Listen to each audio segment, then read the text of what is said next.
Okay, well, here comes this moment when it feels like I should say, "Please be seated," um, which isn't going to happen. But in the ancient church, it was customary for teachers to sit and for students to stand, and this carried over into the early church's practice for preachers to sit and people to stand. So maybe, well, I've tried this on with various congregations, and none of them so far have gone for that. So just stay where you are and we'll get going.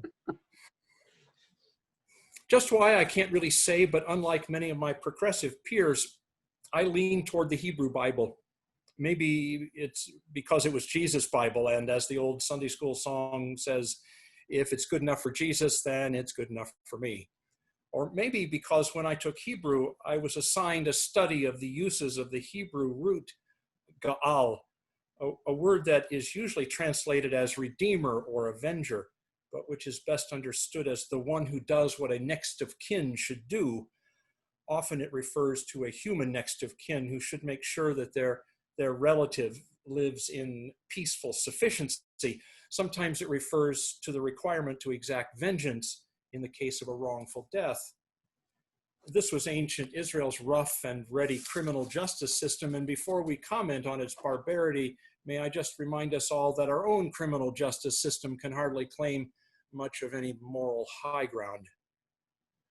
I realize that one of God's consistent claims in the Hebrew Bible is that God acts as goel, as next of kin, to anyone who does not have a next of kin to act for them. In particular, this is true for the widows, the orphans, and the undocumented workers. Mess with these classes of people, and you will find yourself facing not an angry parent, spouse, or sibling, but Yahweh, the covenant God of the Israelites. Something in me thrilled to discover this. Social justice is not some add-on to the biblical message. It is part and parcel of who God has decided to be toward this world and its people. This comes as both comfort and warning. So I'm a Hebrew Bible fan. More than that, I'm a fan of the prophets.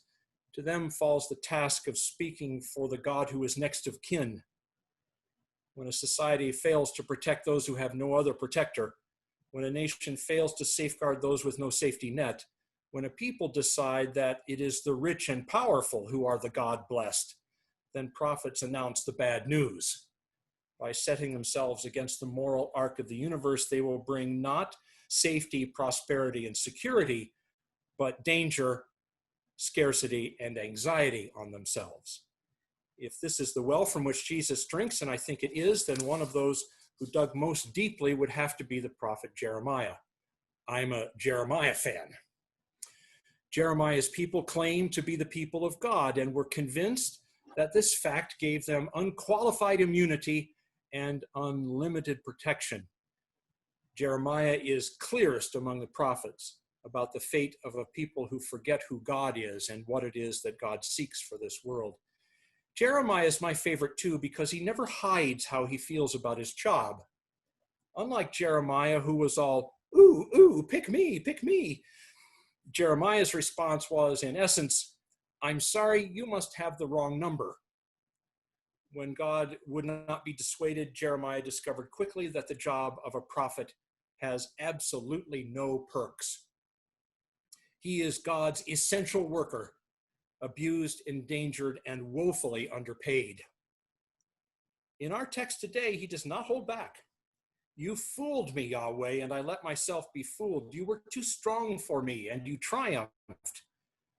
The Hebrew root repeated in the words fooled and let myself be fooled has the basic meaning of being open, but not in a good way. It means being open to deception or enticement, being simple, foolish, or silly, in other words.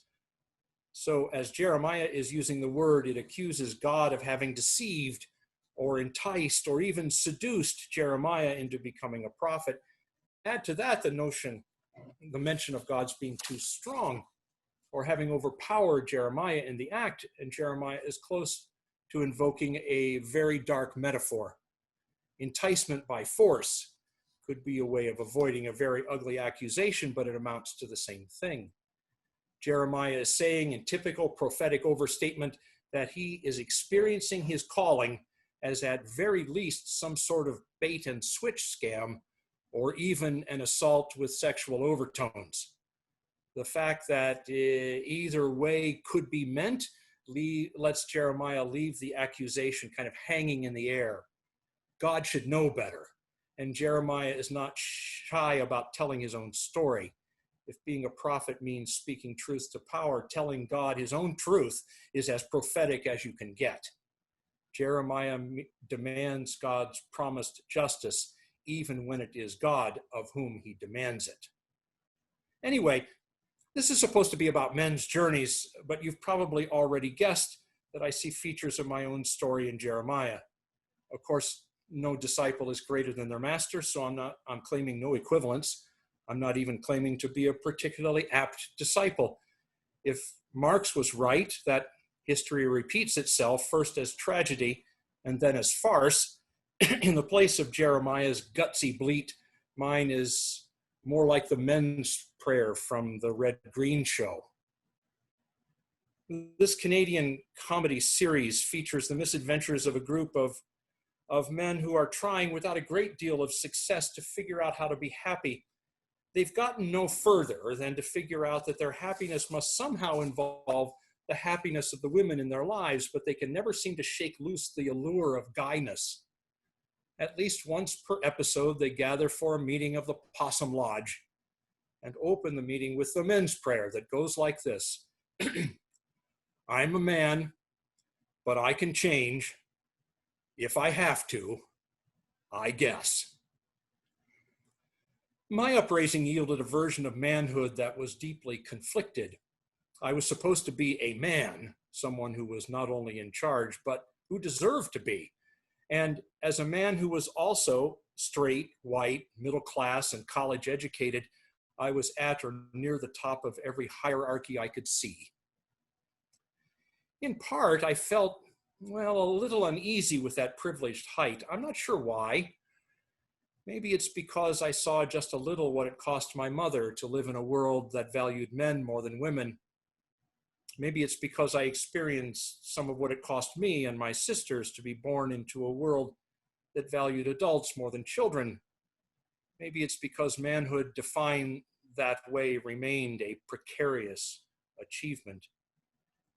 Mostly I was okay with privilege, okay with the power I had. My wishes, my hopes, my wants were important just because of who I was. But there were times when that unease would ooze out. Carol had aspirations to become a nurse and then a psychiatric nurse. I could hardly claim that that was less important than my goals. And in the event, she has had, I suspect, a greater impact on the world than I have for all my grand plans. Even she does not know how many lives she has saved or how many more are better because of her work. How could I have stood in the way of that? Well, I didn't find it easy, and I was much less easily successful at it than I could have wished, but I was glad to be able to aid this remarkable woman in ways that my father would never have done for his wife. He once told me that I would make someone a wonderful wife someday. I'm a man, but I can change. If I have to, I guess. In seminary, during the theological development of second wave feminism, even at a backwater institution like the University of Dubuque, my notions of the role of men in the Christian movement were challenged on a weekly basis. One good friend especially, Karen Deersch, took me on as a special project. I'm not sure why. Maybe I showed promise. More likely, she just couldn't refuse a challenge, and I certainly was that. We would come out of a class in which I'd made some foolish statement or other, and she would turn to me and say, "Now, John," and she made the implications of my positions clear, and with that clarity, I came to recognize how benighted they were. I'm a man, but I can change. If I have to, I guess. Jody kept working on me too, as you may imagine. She has reminded me of how little air there is in the rarefied heights I often inhabit. She will meet a long, abstract rant of mine with the giant slayer question, what about the sheep? This is a shorthand reference to the work of Fernand Braudel, who persuasively demonstrated that you cannot understand the history of the Mediterranean world until you are very clear about the fact that sheep change their grazing grounds with the seasons.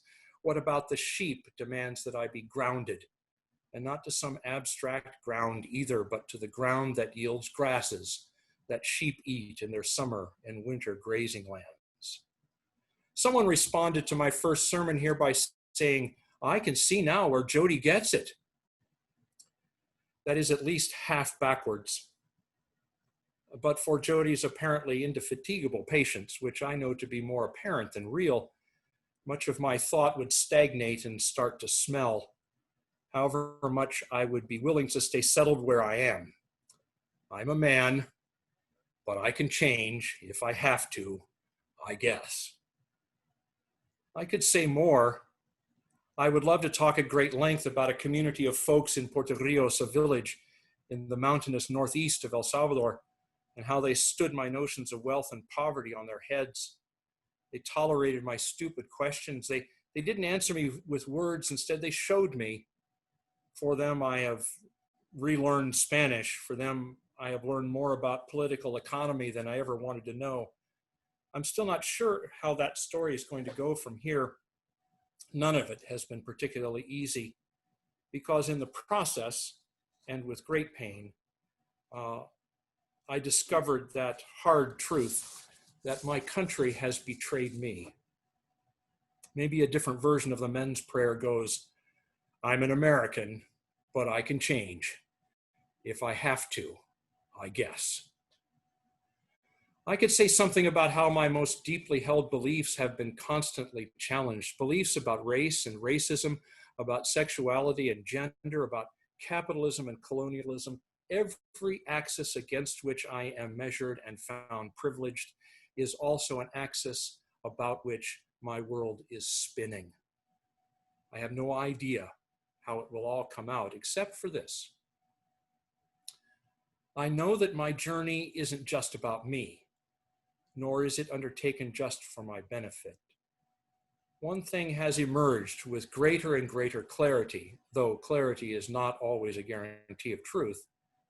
There is something at work, fashioning or perhaps birthing, but in any event, bringing into being a world that we have hardly begun to glimpse. Jesus called it the Basileia tou Theou, the kingdom or reign of God, but I like to translate that as God's dream. King called it the beloved community. It is the possibility of human community within a broader global community of all living beings that sustains them. The whole world is on a journey toward it. My own pilgrimage, however reluctantly I undertake it, is intended, and not always by me, to inch the world toward God's dream. Perhaps I am being dragged in that direction. I'll accept that if the alternative is being left in self-satisfied stasis. Yes, I am a man, but I can change if I have to, I guess. Amen.